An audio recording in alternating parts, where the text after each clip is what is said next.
Halo, saya Wahyu Triharyadi. Saya seorang Katolik yang dibaptis dengan nama Christophorus.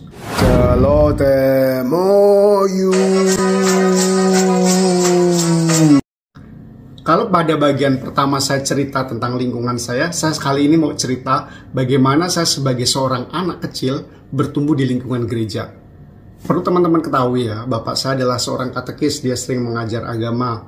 Dan yang namanya katekis itu guru agama dan sukarela, maka dia tidak mendapat bayaran, cuma-cuma.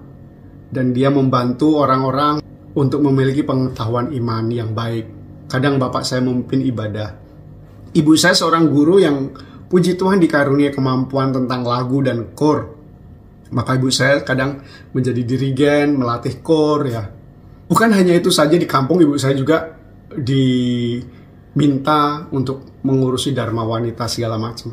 Nah, yang saya ingin ceritakan pada kesempatan ini, edisi ini adalah sebagai anak waktu itu kebiasaan yang menarik adalah diajak pastor kami untuk keliling ke daerah-daerah lain waktu pelayanan, diajak naik mobil. Ya, bayangin ya, anak kecil dengan beberapa teman, ya, dengan seorang romo dan sopir. Kemudian kita pergi ke sebuah daerah, terus pelayanan di sana, kadang disuruh misdinar.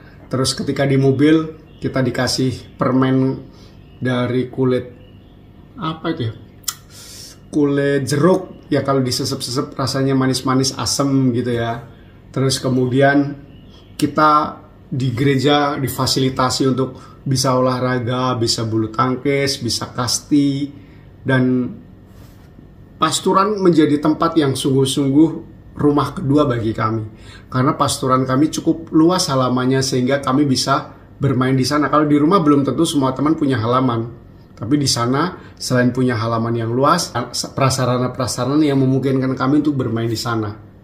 Dan disitulah saya bertemu dengan banyak teman, bermain dengan banyak teman. Setiap sore bisa melihat voli di sana, tetangga-tetangga bermain di sana. Bukan hanya orang Katolik, tapi orang dari agama lain juga ikut bermain di sana. Kemudian sebagai anak waktu itu juga ikut misdinar, ya dilatih oleh namanya Mas Armin. Mas Armin itu pelatih kami, ya dia tegas, ya dia ngelatih, ya kadang kami keliru gitu dipelototin, tetapi dia ingin kami sungguh-sungguh siap untuk menjadi pelayan-pelayan altar yang bagus. Dia nggak jahat, tapi dia mengerikan kalau kami tugas dan kami salah gitu, kadang dipeliriin, dipelototin.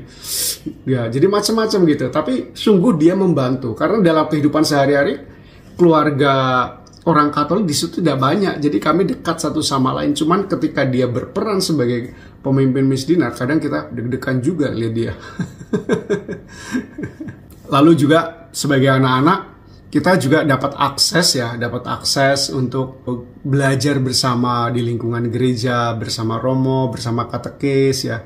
Romo itu sebenarnya tidak terlalu sering bersama kami karena dia harus menengok ke stasi-stasi lain, tetapi dia mendelegasikan kepada beberapa orang untuk mengurusin kami. Maka kami punya kakak-kakak yang melatih kami dalam bermisdinar, dalam doa, rosario, kumpul ya. Kadang yang menarik itu setelah kenaikan kelas gitu, pada waktu liburan gitu kami diundang untuk membawa rapot. Kami tunjukkan rapot kami kepada pastor paroki kami. Wow, kamu ada merahnya, udah belajar lagi ya, kamu jangan putus asa, terus perjuangkan. Dan orang-orang tertentu yang memang membutuhkan bantuan sama Romo dibantu untuk disekolahkan di tempat-tempat lain di luar desa kami, di kota, sehingga punya akses untuk mendapat pendidikan yang lebih baik. Ini sebuah inspirasi bagi saya sebagai seorang Katolik bahwa menjadi seorang gembala itu membuka peluang sebesar-besarnya kepada umatnya, khususnya kami anak-anak pada waktu itu, untuk bisa mengalami kehidupan yang penuh dengan idealisme, penuh dengan opportunity, penuh dengan tantangan dan kesempatan. Kami diberi kepercayaan. Jadi ini sebuah pengalaman yang indah, hidup dalam sebuah komunitas umat beriman yang memberi kita akses untuk bisa berkembang. Itu keren banget ya, itu keren. Itu tahun 80-an loh guys. Bayangin pada tahun 80-an. Maka nggak heran kalau kita anak-anak sangat terpesona oleh tokoh-tokoh itu dan kita ingin menjadi seperti dia. Itulah yang membuat saya juga dulu, oh saya pengen seperti dia. membantu banyak orang, melayani umat, ingin hadir untuk banyak orang gitu. Inspiratif ya. Menjadi seorang Katolik itu ketika berhadapan dengan komunitas yang support, pemimpin yang baik, gembala yang baik, itu membuat kita terinspirasi untuk melakukan hal-hal besar dalam kehidupan.